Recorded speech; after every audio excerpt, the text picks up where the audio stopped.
Hello Michael, do you know why I called you here? Yes, I stole paper, killed a billion puppies, raped saw many copiers and jacked off in your office. No, that's not why. Oh. Well, carry on then.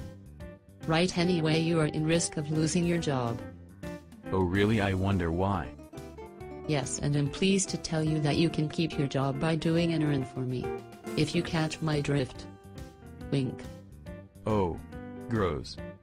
What, I just need you to pet my cat.